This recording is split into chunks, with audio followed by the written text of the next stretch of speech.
Bonjour, dans cette troisième partie du cours base données qui est destinée aux élèves de la 4e année sciences de l'informatique, je vous présente une vidéo de révision sur le langage de contrôle de données. Cette leçon a pour objectif la maîtrise d'écriture des requêtes SQL pour contrôler l'accès aux données de la base de données. On a vu dans les vidéos précédentes le langage de définition de données, le LDD, qui permet de définir les objets, les liens et les contraintes d'intégrité. Le langage de manipulation de données, le LMD, qui permet de manipuler les données ou les enregistrements d'une base de données par les utilisateurs. Maintenant, on va s'intéresser au langage de contrôle de données, le LCD, qui permet de contrôler l'accès de manipulation aux données. Après avoir créé et manipulé une base de données, on doit assurer sa sécurité contre toute perte ou vol ou intrusion. Quels sont les piliers de cette sécurité et comment peut-on l'assurer? Premièrement, l'authentification. Elle consiste de s'assurer de l'identité de l'utilisateur avant de lui donner l'accès à une base de données. Deuxièmement, la confidentialité. La connexion à une base de données donne un certain nombre de droits et de ressources en fonction d'un profil défini et maintenu par l'administrateur. Troisièmement, l'intégrité. Les données doivent être cohérentes. Quatrièmement, la disponibilité, c'est la faculté de délivrer correctement un service en termes de délai et de qualité à l'utilisateur. Cinquièmement, la traçabilité. En cas de problème important ou d'attaque du système, on peut recourir à l'analyse de traces ou de journaux. Avec le LCD, on peut créer des utilisateurs et leur attribuer des droits d'accès et privilèges à une base de données, comme on peut retirer ces droits. Pour mettre en évidence toutes ces notions théoriques, on va faire une application. Soit la base de données gestion lycée, décrite comme suit. On a la table élève et la table classe. Voici les questions de l'application. Commençons par la première question. Créer l'utilisateur directeur dir identifié par direct. Mais pour créer un nouvel utilisateur, l'administrateur de la base de données utilise la commande suivante. Create user, le nom d'utilisateur, identified by, le mot de passe. Et point virgule en fin de commande.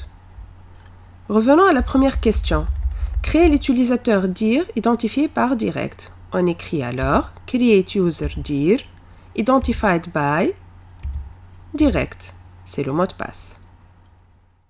On passe à la deuxième question.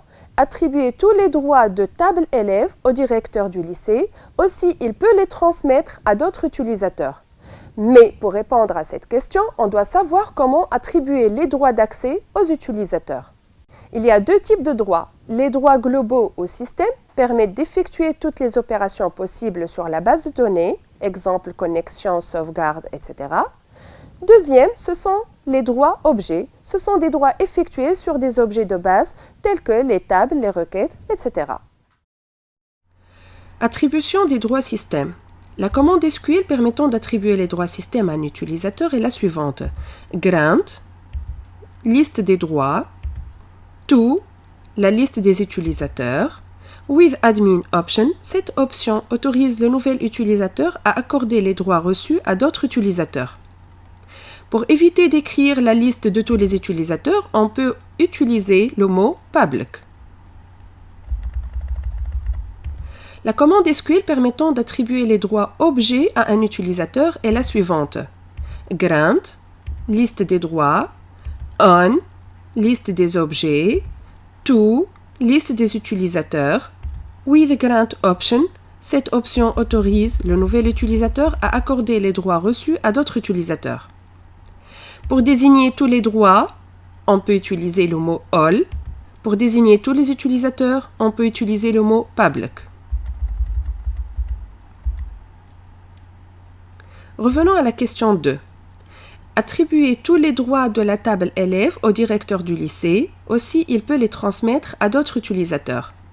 La requête donc, grant, all, pour dire tous les droits, on élève, to, dire, with, grant option. Cette clause permet de transmettre tous les droits reçus à d'autres utilisateurs. Passons à la troisième question.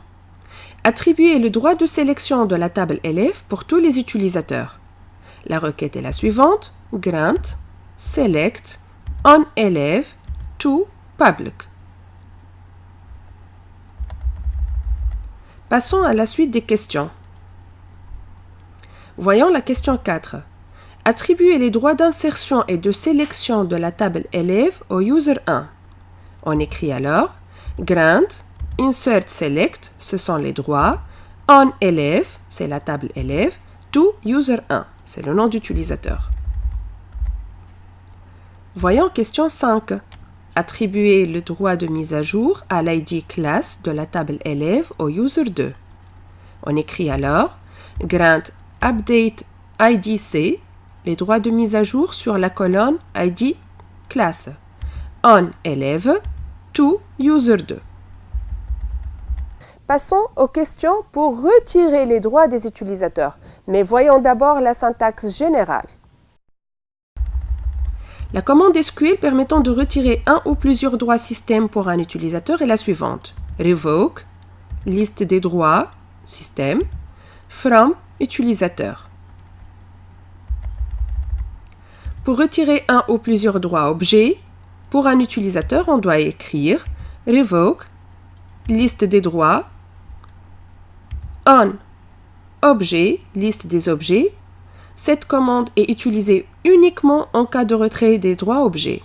From, utilisateur, la liste des utilisateurs. Avec revoke aussi, on peut utiliser le mot all et public.